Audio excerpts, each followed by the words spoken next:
Welcome back to Sangamithra TNPSC. Hello friends, இன்றைக்கி நம்ம என்ன டாபிக் பார்க்க போகிறோம்னு பார்த்தீங்கன்னா டிஎன்பிஎஸ்சி தமிழில் ப்ரீவியஸ் இயர் கொஸ்டின்ஸ் தான் பார்க்க போகிறோம். நியூ சிலபஸ் பேஸ் பண்ணி வாங்க இப்போ நம்ம வீடியோக்குள்ளே போகலாம். அதுக்கு முன்னாடி நம்ம சேனலை சப்ஸ்கிரைப் பண்ணாதவங்க சப்ஸ்கிரைப் பண்ணிக்கோங்க. முதல் கேள்வி, செத்தான் என்ற சொல்லின் வேர்ச்சொல் அறிக. செத்தான் அப்படிங்கிற சொல்லோட வேர்ச்சொல் கேட்டிருக்காங்க. இதற்கு சரியான விடை பார்த்தீங்கன்னா ஆப்ஷன் சி, சா. செத்தான் என்ற சொல்லின் வேர்ச்சொல் பார்த்தீங்கன்னா ஆப்ஷன் சி, சா. இரண்டாவது கேள்வி, பொறுத்துக. சொல்லும் பொருளும் நான் டைரெக்டாகவே ஆன்சர் கொடுத்துருக்கேன். ஃபஸ்ட்டு பார்த்தீங்கன்னா களம் அப்படிங்கிற சொல்லோட பொருள் பார்த்தீங்கன்னா கப்பல். களம் அப்படிங்கிற பொருள் பார்த்தீங்கன்னா இடம். வலி அப்படின்னா வலிமை. இந்த வலி அப்படின்னா காற்று. களம் கப்பல், களம் இடம், வலி வலிமை, வலி காற்று. அடுத்த கேள்வி, கண்ணன் நோயின்றி வாழ்ந்தான் எவ்வகையான எச்சம். அதாவது கண்ணன் நோயின்றி வாழ்ந்தான் அப்படிங்கிறது எவ்வகையான எச்சம் அப்படின்னு கேட்டிருக்காங்க. இதற்கு சரியான விடை பார்த்தீங்கன்னா ஆப்ஷன் சி, குறிப்பு வினை எச்சம். அடுத்த கேள்வி, பேச்சு வழக்கு எழுத்து வழக்கு. அதாவது சரியான எழுத்து வழக்கை தேர்வு செய்யணும் அப்படின்னு சொல்லியிருக்காங்க.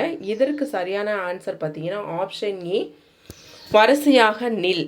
அதாவது நம்ம ஜென்ரலாக பேசும்போது எப்படிப்போ வரிசையில் நின்று அப்படின்னு தானே சொல்லுவோம். அது பேச்சு வழக்கு. எழுத்து வழக்கில் எப்படின்னு சொல்லி பார்த்தீங்கன்னா வரிசையாக நில். அடுத்த கேள்வி, ஒருமை பன்மை பிழையற்ற தொடரை தேர்வு செய்க. ஒருமை பன்மை பிழையற்ற தொடர் எதுன்னு பார்த்தீங்கன்னா ஆப்ஷன் சி, இவை பூக்கள் அல்ல. இவை பூக்கள் அல்ல. அடுத்த கேள்வி, சிலை மேல் எழுத்து போல இப்பழமொழி உணர்த்துவது என்ன. சிலை மேல் எழுத்துவது போல இப்பழமொழி உணர்த்துவது என்னன்னு பார்த்தீங்கன்னா ஆப்ஷன் சி, நிலையாக நிற்கும். அதாவது சிலையில் எழுதுறது எப்போவுமே நிலைத்து நிற்கும் அப்படிங்கிறது தான் மீனிங். சிலை மேல் எழுத்து போல அப்படிங்கிற உமைக்கு நிலைத்து நிற்கும் அப்படிங்கிறது தான் பொருள். அடுத்து, தலைவனை குறிக்கும் ஓரெழுத்து ஒரு மொழி என்ன அப்படின்னு பார்த்தீங்கன்னா ஐ. தலைவனை குறிக்கும் ஓரெழுத்து ஒரு மொழி பார்த்தீங்கன்னா ஆப்ஷன் பி, ஐ. அடுத்த கேள்வி, பிரித்தெழுதுக. வாயின் நீர், வாயின் நீர். இதற்கு சரியான ஆன்சர் பார்த்தீங்கன்னா ஆப்ஷன் பி, வாயின் கூட்டல் நீர். வாயின் கூட்டல் நீர். அடுத்த கேள்வி, இரண்டாம் எழுத்து ஒன்றி வர தொடுப்பது எவ்வகை தொடர். இரண்டாம் எழுத்து ஒன்றி வர தொடுப்பது எதுன்னு பார்த்தீங்கன்னா எதுகை தொடை. எதுகை தொடர் இல்லை எதுகை தொடை அப்படின்னு சொல்லுவாங்க.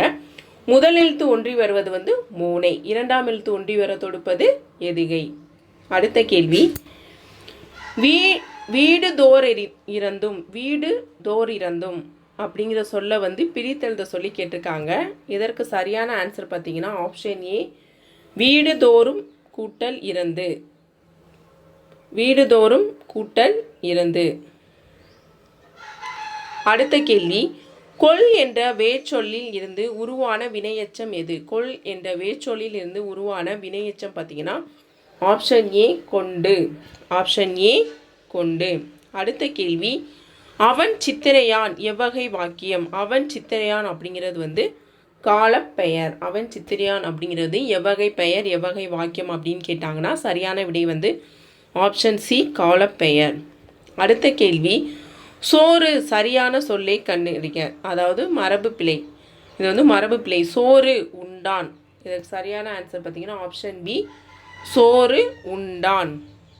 அடுத்த கேள்வி, நாலடியார் என்னும் நூலை பாடியவர்கள் யார். நாலடியார் என்னும் நூலை பாடியவர் யாருன்னு பார்த்தீங்கன்னா ஆப்ஷன் ஏ, சமண முனிவர்கள். இது நிறைய டைம் டிஎன்பிஎஸ்சியில் கேட்டிருக்காங்க நாலடியாரை பற்றி.